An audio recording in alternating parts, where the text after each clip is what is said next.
Jekyll, the gem of the Golden Isles, now rapidly developing into one of the top tourist attractions of the Atlantic coast.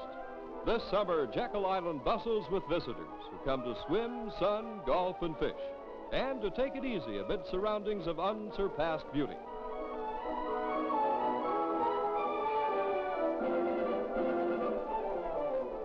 But this has not always been the case with Jekyll. At the time of Governor Griffin's inauguration in 1955, Jekyll is a white elephant. Development of the island is stagnated. There are demands that the state give up on its attempts to turn the island into a popular beach resort.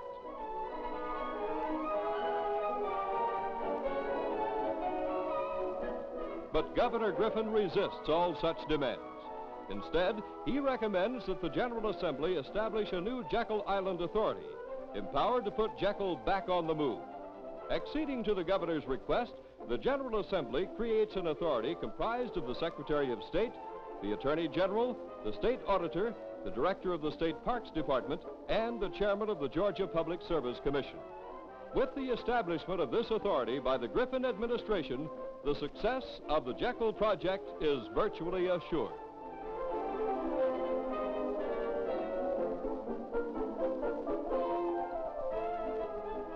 The new authority's plans move quickly from the drawing board to the actuality of concrete and steel. The transformation that the island undergoes is almost unbelievable. In quick succession, a 2-mile concrete boardwalk lined with hundreds of benches facing the ocean, and 2 modern bathhouses are constructed. 2 large picnic areas with tables, benches, grills, and other facilities are established. The old Gould Fieldhouse is remodeled and converted into an ultra-modern convention hall seating 800. A greenhouse, a nursery, and a concrete products plant are established. A $400,000 shopping center is built.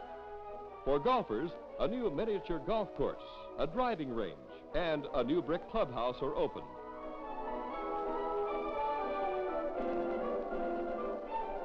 For the Negro citizens of Georgia, the St. Andrews Beach subdivision is established. And finally, the crowning achievement of the Jekyll Island Authority, the magnificent new Aquarama. There's nothing quite like it anywhere else on Earth.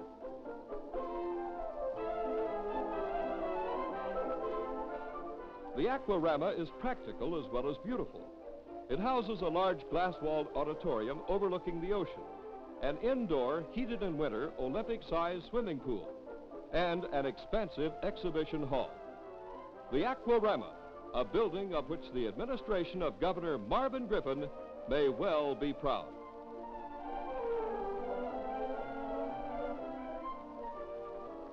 Progress on Jekyll is so phenomenal during the Griffin years that reporter Jack Nelson, writing in the Atlanta Constitution, is constrained to say, in less than 2 years, Jekyll Island has taken on an entirely new look.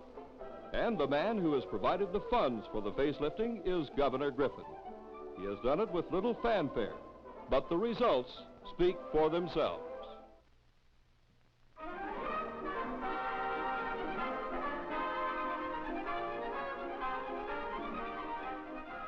Governor Griffin promotes tourist and recreational facilities in other areas. Cabin accommodations at the FFA and FHA camp on Lake Jackson are expanded, and more cabins are built at Unicoi State Park in the North Georgia mountains.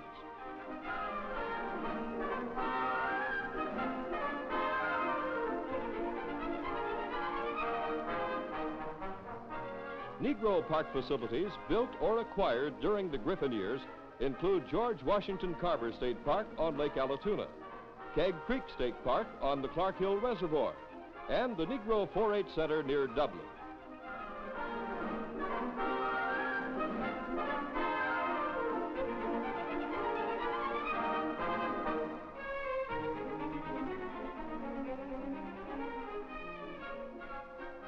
Brasstown Ball, highest peak in the mountains of North Georgia and one of the state's most beautiful scenic attractions, is made more accessible by the paving at a cost of $150,000 of the road up the mountain. Dedication ceremonies for the new road are held at the mountain top. I know how much the people of this community have looked forward to this day. The garden clubs in this section, the civic clubs, Young Harris College, and the District Forest Service have devoted a great deal of time and effort toward the development of Brasstown Ball. I feel sure that eventually your efforts will result in one of the most popular tourist attractions in our state.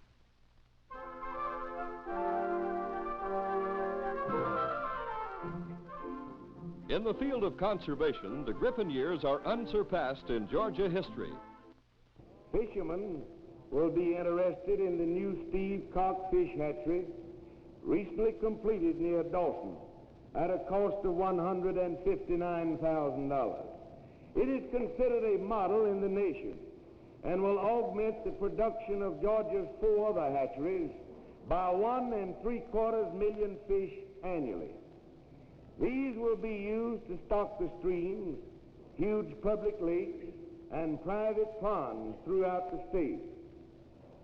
Realizing this expanding need, we have utilized another $50,000 to increase production at the Lake Burton Hatchery in Rayburn County for northeast Georgia.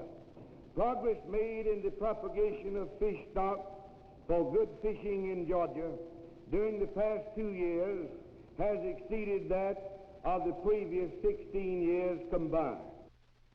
In addition to the increase in fish hatchery facilities near Dawson and on Lake Burton, still another hatchery at Somerville is enlarged at a cost of $45,000.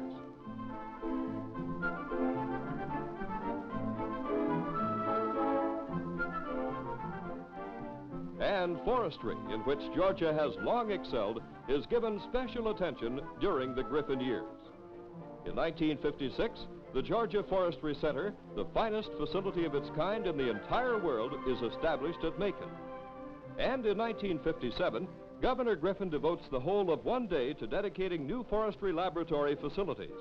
They are the $370,000 Forest Fire Research Council Laboratory and the $190,000 Seed Testing Laboratory, both at the Forestry Center, and the Hurdy Foundation Laboratory, built with a $475,000 allocation at Savannah.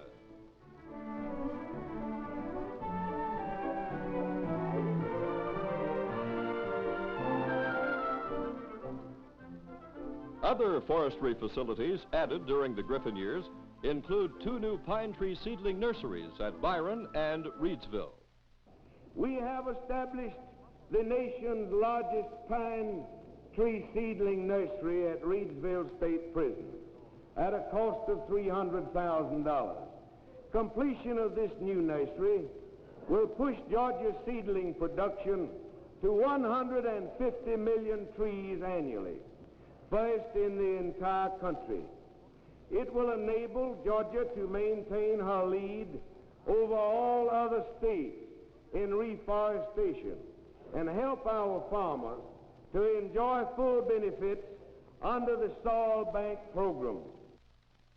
Increasing production by Georgia timberlands during the Griffin years helps attract new industry to the state and bring about expansions in existing industries. One industry that expands is the great Rayonier plant at Jessup, which spends $25 million to increase productive capacity. This plant, like many others in Georgia, uses wood pulp as the chief raw material in its manufacturing processes.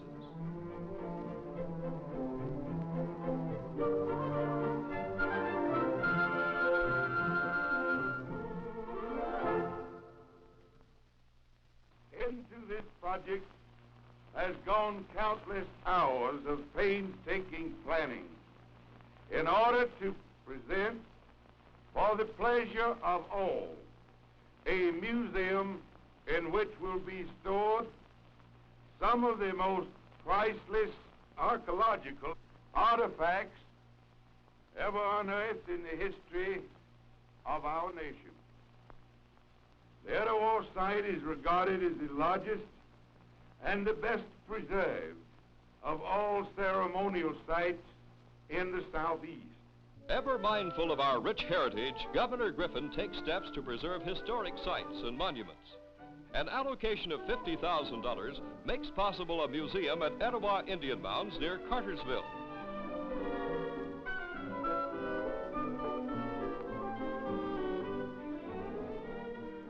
The governor's interest in Etowah is widely praised. In an editorial, the Atlanta Journal says, "The grant by Governor Marvin Griffin of $50,000 for a museum at the Etowah Indian Mounds should please the growing number of historically minded Georgians. Etowah is a treasure trove for the archaeologist and antiquarian, but like other phases of Georgia's past, was last in being developed and, pardon the word, exploited." So says the Atlanta Journal. And thus, Governor Marvin Griffin pioneers in a field long neglected by his predecessors.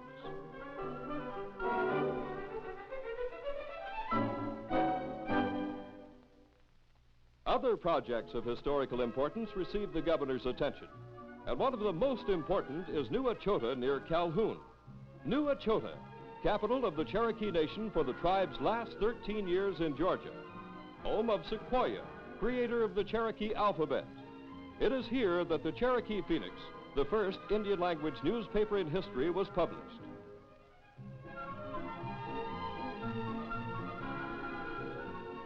Efforts to restore New Echota are given a big boost when Governor Griffin makes a grant of $100,000 to the project.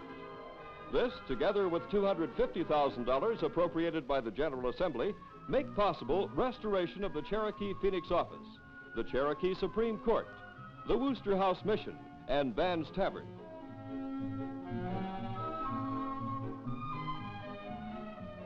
With the recreation of New Echota, an invaluable link with Georgia's past is reestablished. Among those chiefly responsible for this outstanding accomplishment is Governor Marvin Griffin.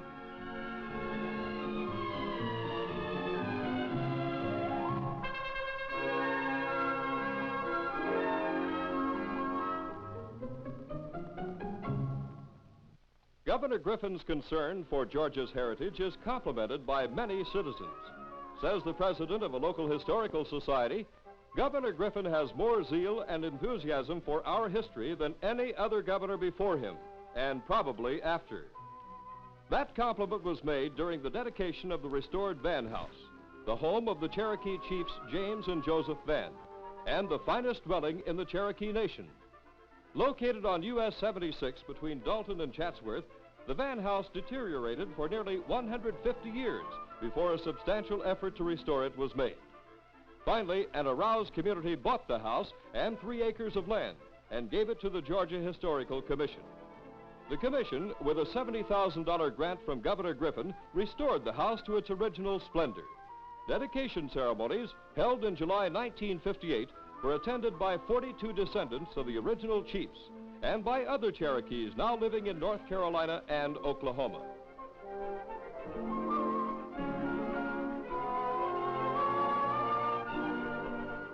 And so, look at it now, the Chief Van House, another project to which the administration of Governor Marvin Griffin can point with pride.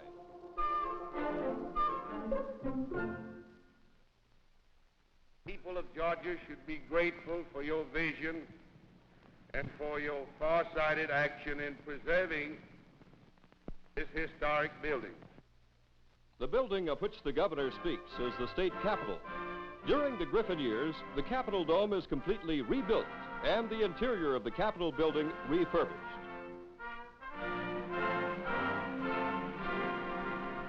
Still other historic buildings and monuments are preserved for future generations. One is a 150-year-old house in Washington, Georgia. Renovated with the help of funds allocated by the governor, the building now houses the Washington Wilkes Historical Museum.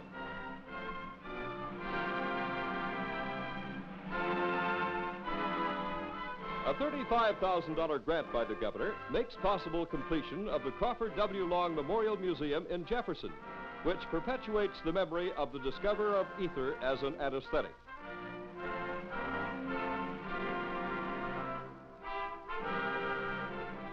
And a $50,000 allocation is used to construct the new Midway Museum, a memorial to the colonial patriots who resided on coastal Georgia.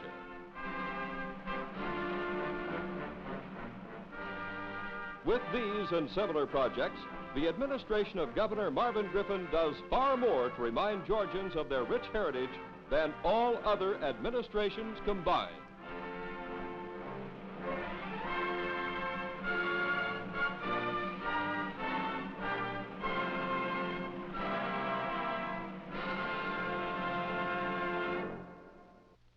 A combat veteran himself who fought with the Army in the Southwest Pacific, Marvin Griffin, as governor, is always conscious of the needs of fellow veterans, especially the physically and mentally disabled. The Griffin years see the creation of the State Veterans Home at Milledgeville State Hospital. With this separate facility, it is possible for the treatment of mentally ill veterans to be greatly improved.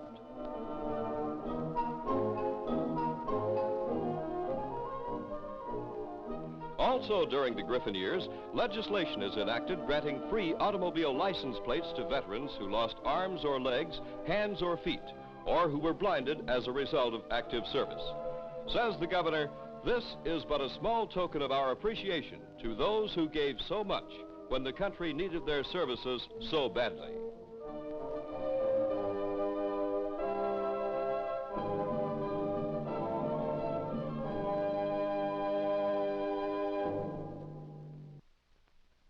Marvin Griffin long ago took his stand. As long as I am your governor, there will be no breakdown in the pattern of segregation in this state. A promise made, a promise kept. Throughout his term of office, Governor Marvin Griffin provides the strong leadership necessary to preserve the customs and traditions for which our forefathers fought. The governor's stand on this issue is always crystal clear. We are standing firm as the rock of ages in our defense against attacks on our system of segregation in Georgia. We have established a legal line of embattlements to protect our people from onslaughts by outsiders. We will not tolerate violence in our state, nor will we yield to the illegal and unjust attempts made to mix the races in the schools and in the colleges of Georgia.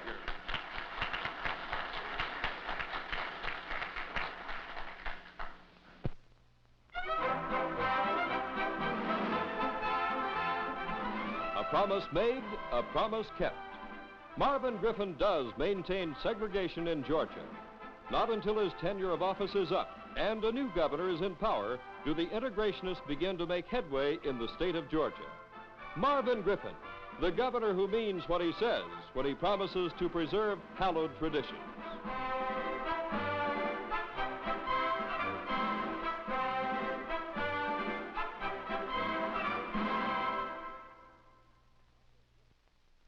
I envision this year to be Georgia's greatest year of advancement in her history. All services of government are being carried on today without interruption. Expansions have been made in the fields of education, highways, public health, and public welfare. Industrial development has reached a new and an all-time high in our state. More emphasis has been placed on public safety. The financial condition of your state government is sound. Georgia today is both solvent and sovereign, and will remain so throughout my term as governor.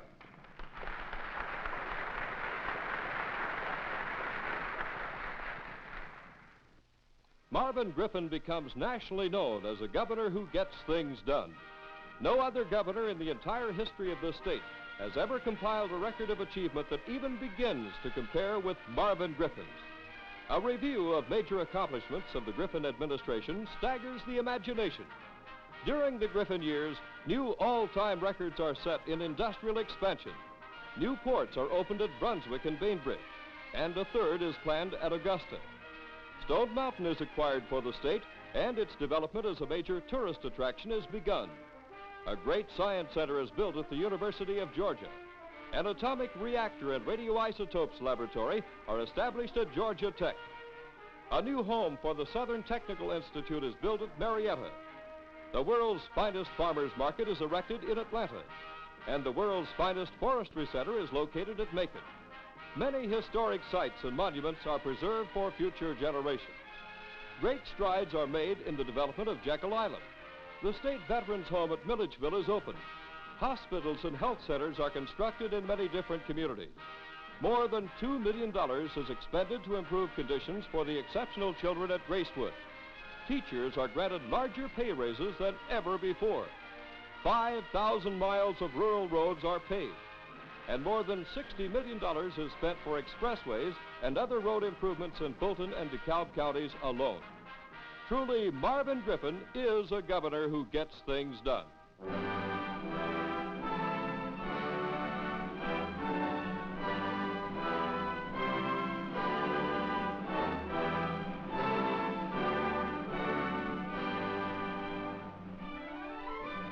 As a direct result of Marvin Griffin's dynamic leadership, Georgia makes more solid progress during the Griffin years than ever before. The Griffin years, good years for Georgia.